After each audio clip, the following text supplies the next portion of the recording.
في طريق الفرار من اللاشيء خلفوا كل حبيب إلى أنفسهم من أرض أو وطن خفافا إلا من أسمالهم. يفقد الواحد منهم في طريق الموت هذا أعزاءه، وهي حكايات تنقر في الروح وتسم الضمير الإنساني بعار ستحتفظ به ذاكرة التاريخ طويلا.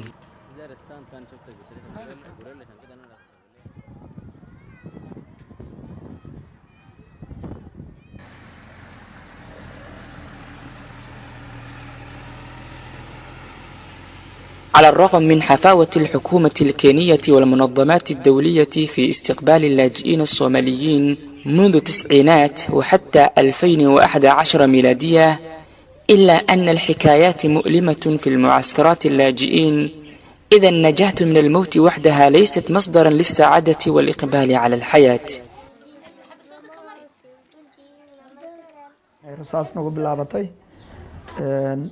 taasoo keentay in ay magaaladii dhannayd kala farxato. duurka ayaanu cararnay.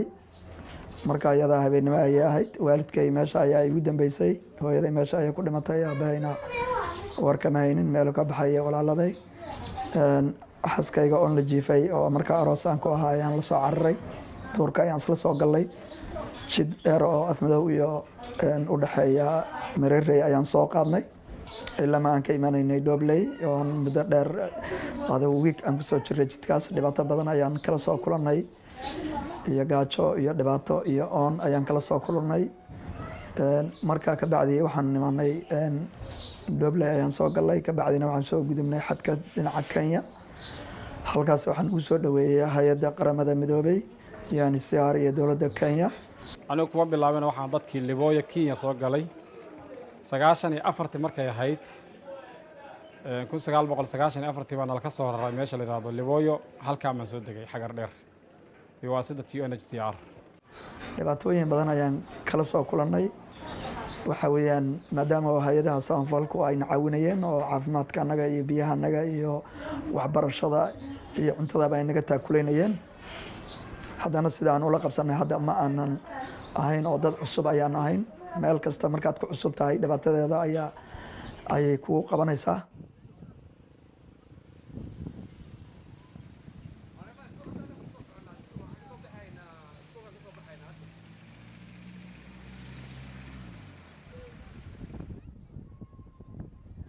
iyo xilligaan nimid iyo hadda siday tahay xaaladdu waa sidaas. runtii ilmaha waxbay noo bartaan. iskuulladay aadaan, madaaristay aadaan, dugsi qur-aankay dhigtaan, kulli waxbarasho iyo ammaan. alxamdulilah ammaanna waan haysanaa oo dadka ammaanka ma xuma.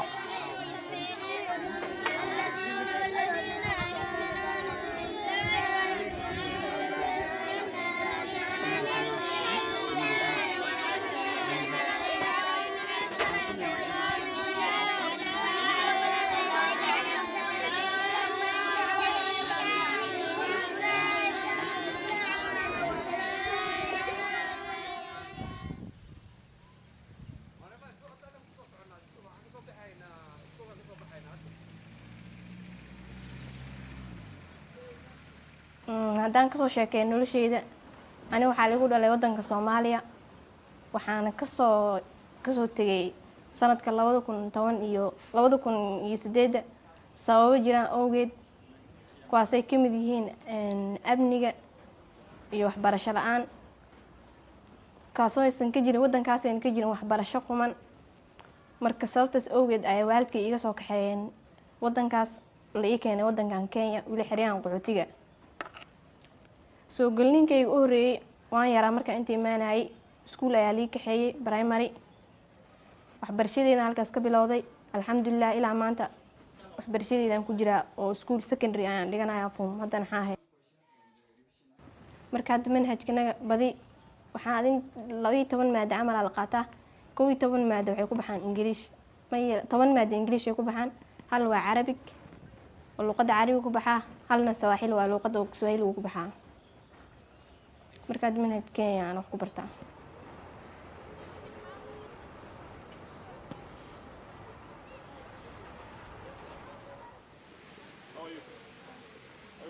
I'm good. Have you paid to take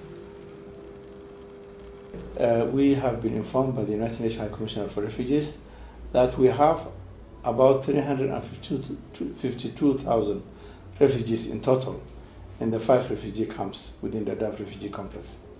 However, we have also been informed that out of the 352,000, 25,000 are non-Somali citizens.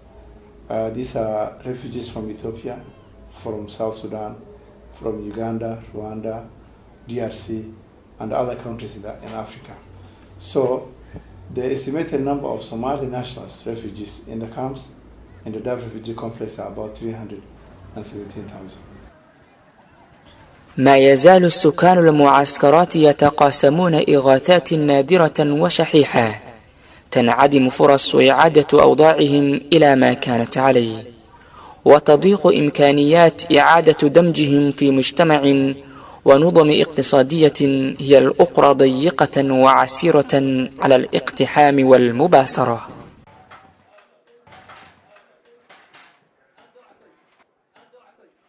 ayaan waxaan ka bilownay shaqadan businesskan hadda ama shaqadan hotelkan la yiraahdo Midnimo Hotel. Hadda alxamdulillah waxaan hagaajinaa cunada dadka ay isticmaalaan gaar ahaan Soomaalida, bariiska, baastada, hilibka geela, ariga, intaba waa meel dadku ay wax ka cunaan. Xerada xaga dheer raashinka lagu hoteelada ka furan mid ka mid ah waaye.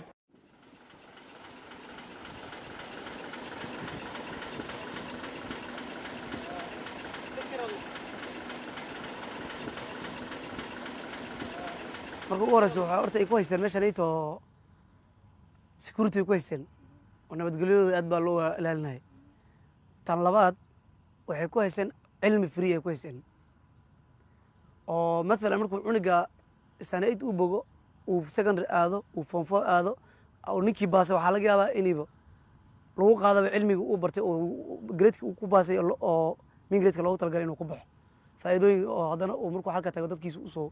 I want to say that the government of Kenya has been very magnanimous to the refugees since they came to our country. The government gave all the support in terms of they have provided them with those land which they are now designated refugee camps. The government also provides security, a lot of security. The government also has facilitated everything that is needed for the comfort of refugees. So I want to say that they have actually better services than many Kenyans, and that's why many Kenyans also go into the camps to look for those services. meesha ka bilaabay shaqo dadku iska fadhiyaan waxa ay siisay UNHCR ama WFP ama qolada raashinka bixisa hay'ad al-taqdiya al-caalamiya dadku ma filna wax dad ku filan maaha waa galey yar iyo in yaro saliida iyo raashin yani aad u yar waaye qaliil jiddan raashinka la bixiyo aad u yar yahay saadarteed raashinka dadku ma filna qofku waa inuu banaanka aado xaabo soo gurto dameer u ka haysto dhulka falo dhagax soo jabiyo qofku uu shaqaysto ilmihiisa biil wala soo baxay ilmihii biil bay rabaan cunaan bay rabaan.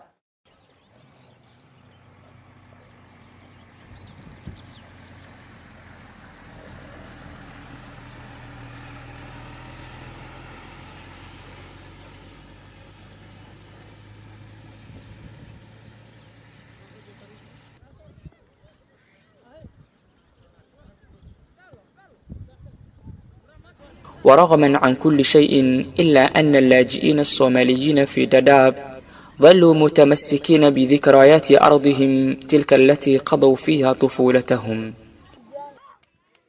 wax ku gadan ma haysan ilmaha ku ciyaaraan ma hayaan geeda soo goyna waa qorna ilmaha ku ciyaaraan waa wareejaa wax kale oo hayna mal.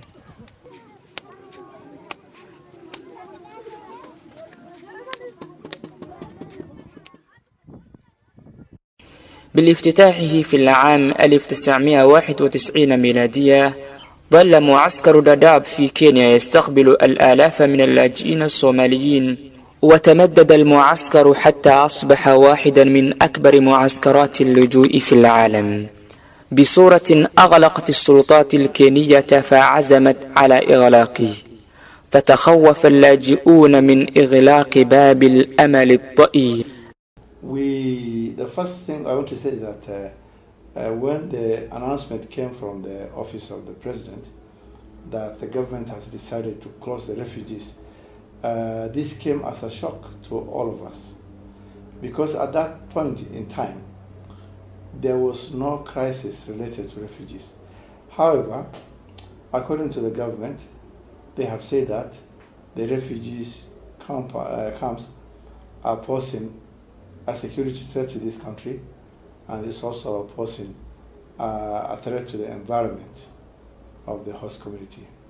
العودة إلى الصومال حلم يراود الكثير من اللاجئين في داداب، إلا أن الأخبار القادمة من الوطن تبدو متضاربة، فالبعض يقول إن الوطن استعاد عافيته، والبعض الآخر يقول إن الوطن ما زال يرزح تحت وطأة الاقتتال والجوع، وليست الوعود إلا فارقة كسابقتها.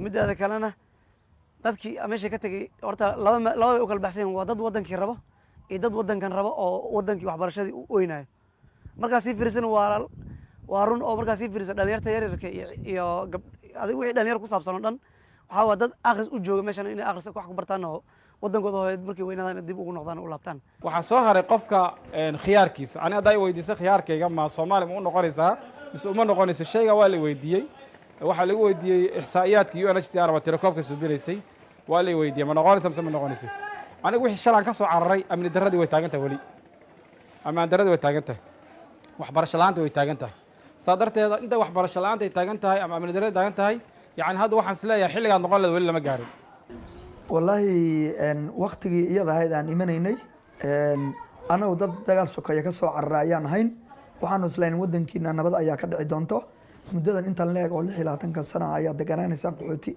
isma aanan lahayn laakiin waa amar ilaahay awoodda ilaahay baa iska leh wadankiina ilaa saacadan ma degin sidii aanu kaga soo cararnay iyo si ka daran weeye waad ogtiin xamar hoteeladii ugu waaweyn ayaa la qarxinayaa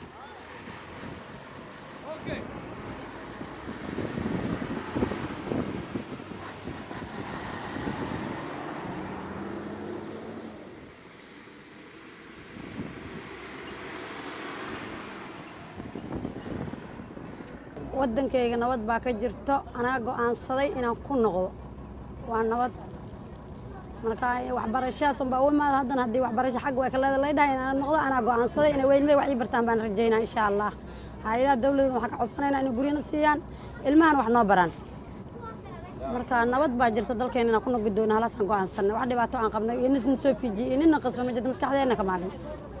ورغما من حالة الأحباط التي عمت العائدين إلى أرض الوطن إلا أن البعض مثل حليمة ما زال يفتح نافذة الأمل ويعمل جاهدا من أجل مستقبل أفضل.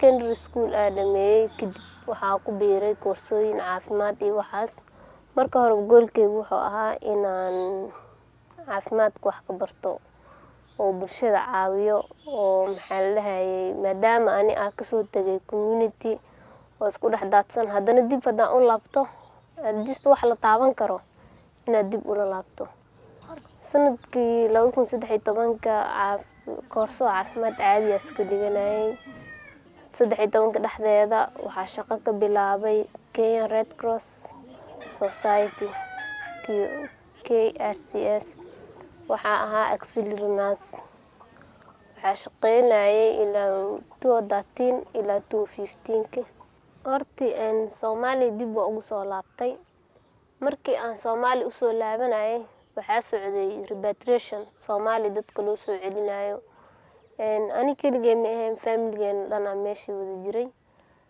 maadaama ani macna family-gu iga fikrad duwanaaday oo aan isdhahay maxaa la dhahayay u soo jeediyay inaad dib u laabano haddana ay dhaheen anaga hadda sas uma sii noqoneen ani hobbigayga marka hore wuxuu ahaa inaad dib u laabto maalintay ahaataba oo wadankayga caadi dib iskaga noqdo oo nolosheeda la qabsado waxaa dib taasna waxaa igu dhaliyay ii sheeg nolosha meesha ka jirto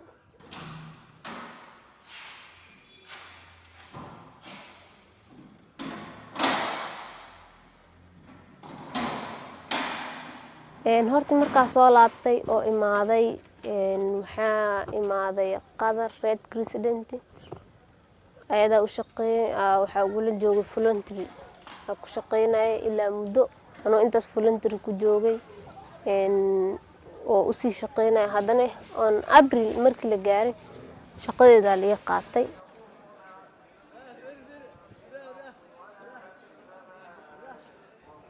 تتحدث التقارير عن جهود لتقليل من مخاطر الجفاف لتفادي احتمالات مجاعة قادمة، إلا أنها وبحسب الخبراء تظل محاولات محدودة في مقابل ظرف مناخي معقد، بما يعني أن الصوماليين سيواجهون حتما أخدارا قاسية من تسحر وجفاف وقلة في الماء والزاد، إلا أن تتغير شروط المناخ والتربة وهو أمر شبه مستحيل. لو كان حفرت 500 بير ارتوازي في الصومال في الريف قبل العام 2011 ما كانش حصلت مجاعة على الإطلاق، ولا كان في هجرة نحو العاصمة.